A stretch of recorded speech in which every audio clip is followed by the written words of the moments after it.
In EPS 3.6_Frederick Tanya.chk, Mr. Robot brings back some familiar faces and Angela has a breakdown. Mr. Robot brings the return of Leon, Trenton and Mobley in the opening scene. Leon is supposedly there to keep them safe and just rambles on a bit about the Knight Rider theme song. He also kills Mobley's roommate. It's a fun way to bring him back into the show. Moment of Truth plays as they head out to the desert to bury the roommate. It's excellent music choice. Trenton then tries to drive away, leaving Leon behind, but doesn't get very far before driving into a giant rock. Because she does that, Leon makes them finish digging the grave. Elliot, being distraught by the bombings, leads him straight to Krista. Mr. Robot isn't thrilled about that and he's the one who ends up talking to her. Krista tells a colleague, Chad Davidovitz, about Elliot Mr. Robot being involved, but he reminds her that she can't report anything unless there's a threat made for future harm. Dom and Agent Santiago have a chat with Terrell's lawyer, who wants immunity for his client in exchange for names. Dom and Santiago then have a little fight privately and she's reminded that she's not the boss. Santiago later informs Terrell that his wife is dead and his son is in foster care. He's completely cruel about it to Terrell.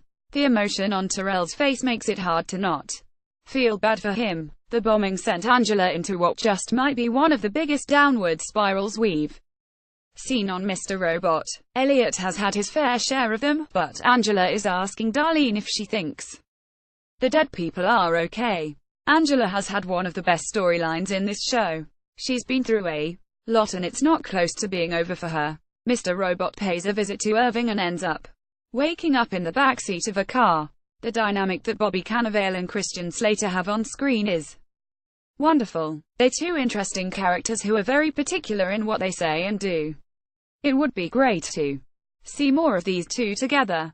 Philip pays a visit to White Rose again. His purplish tie fits well with the purple lighting in the room and I'm sure that's not unintentional. Philip can't stay composed at the table and causes a bit of a scene. Meanwhile, White Rose is the complete opposite, completely calm. We learn that Mobley and Trenton have been going by Frederick and Tanya and that they're the ones Terrell identified.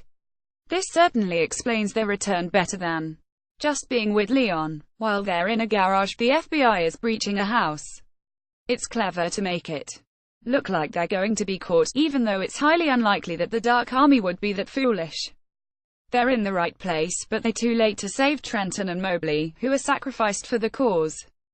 Mr. Robot never ceases with the surprises. The Dark Army uses Mobley and Trenton to get the FBI off of the back for a bit, but it's not totally clear why they chose to frame those two. They'd been off the grid for a while and I honestly wasn't expecting them to return in this way. Overall, this was a solid episode that didn't focus too much on Elliot Mr. Robot, and it didn't need to. There's plenty of story to be told with a supporting cast. Mr. Robot airs Wednesdays at 109C on USA.